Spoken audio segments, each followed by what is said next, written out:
अहोई अष्टमी पर्व से संबंधित विभिन्न पौराणिक कथाएं प्रचलित हैं। इन कथाओं को पूजा करते समय स्त्रियां एक दूसरे को सुनाती हैं। अहोई अष्टमी से संबंधित प्रचलित 2 कथाएं आज हम आपको सुनाने जा रहे हैं। कथा नंबर 1, साहूकार के 7 लड़के। श्री गणेशाय नमः। प्राचीन काल में किसी नगर में एक साहूकार रहता था। उसके 7 लड़के थे।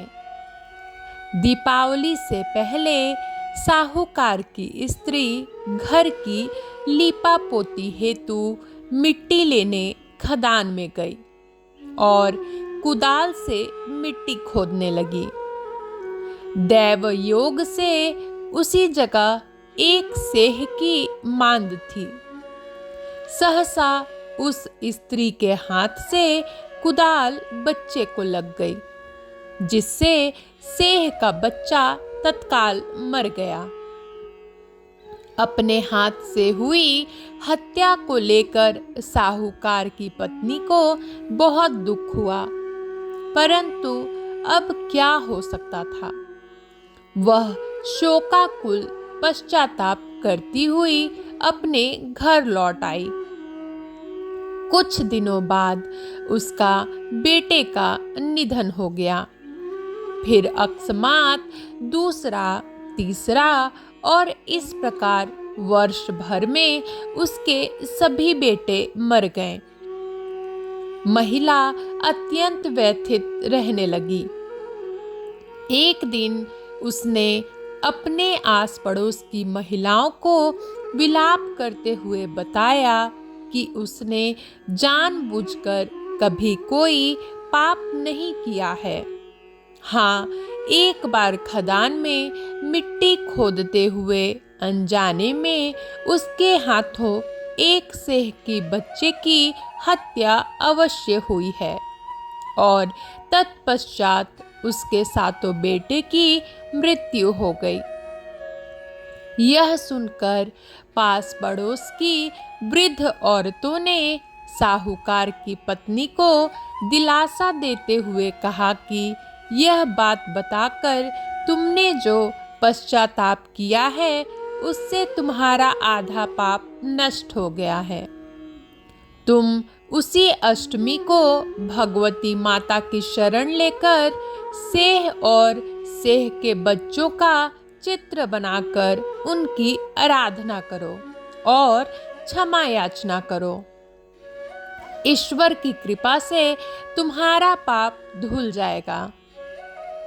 साहूकार की पत्नी ने वृद्ध महिलाओं की बात मानकर कार्तिक मास की कृष्ण पक्ष की अष्टमी को उपवास व पूजा याचना की। वह हर वर्ष नियमित रूप से ऐसा करने लगी। तत्पश्चात उसे 7 पुत्र रत्नों की प्राप्ति हुई। तभी से अहोई व्रत की परंपरा प्रचलित हो गई। अहोई माता की जय। कथा नंबर 2, अहोई अष्टमी और राधा कुंड से जुड़ी कथा। श्री गणेशाय नमः। बहुत समय पहले झांसी के निकट एक नगर में चंद्रभान नामक साहूकार रहता था। उसकी पत्नी चंद्रिका बहुत सुंदर, सर्वगुण संपन्न, सती साध्वी, शीलवंत, चरित्रवान तथा बुद्धिमान थी। उसके कई पुत्र पुत्रियां थीं, परंतु वे सभी बाल्यावस्था में ही परलोक सिधार चुके थे। दोनों पति पत्नी संतान न रह जाने से व्यथित रहते थे। वे दोनों प्रतिदिन मन में सोचते कि हमारे मर जाने के बाद इस अपार धन संपदा को कौन संभालेगा। एक बार उन दोनों ने निश्चय किया कि वनवास लेकर शेष जीवन प्रभु भक्ति में व्यतीत करें। इस प्रकार वे दोनों अपना घर बार त्याग कर वन की ओर चल दिए। रास्ते में जब थक जाते तो रुककर थोड़ा विश्राम कर लेते और फिर चल पड़ते।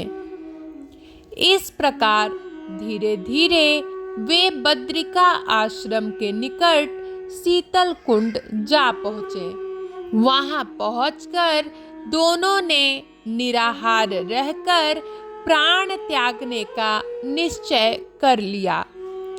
इस प्रकार निराहार व निर्जल रहते हुए उन्हें 7 दिन हो गए तो आकाशवाणी हुई कि तुम दोनों प्राणी अपने प्राण मत त्यागो। यह सब दुख तुम्हें तुम्हारे पूर्व पापों के कारण भोगना पड़ा है। यदि तुम्हारी पत्नी कार्तिक मास के कृष्ण पक्ष में आने वाली अहोई अष्टमी को अहोई माता का व्रत और पूजन करे तो अहोई देवी प्रसन्न होकर साक्षात दर्शन देगी। तुम उनसे दीर्घायु पुत्रों का वरदान मांग लेना। व्रत के दिन तुम राधा कुंड में स्नान करना। चंद्रिका ने आकाशवाणी के बताए अनुसार विधि विधान से अहोई अष्टमी को अहोई माता का व्रत और पूजा अर्चना की और तत्पश्चात राधा कुंड में स्नान किया। जब वे स्नान इत्यादि के बाद घर पहुँचे तो उस दंपति को अहोई माता ने साक्षात दर्शन देकर वर मांगने को कहा। साहूकार दंपति ने हाथ जोड़कर कहा, हमारे बच्चे कम आयु में ही परलोक सिधार जाते हैं।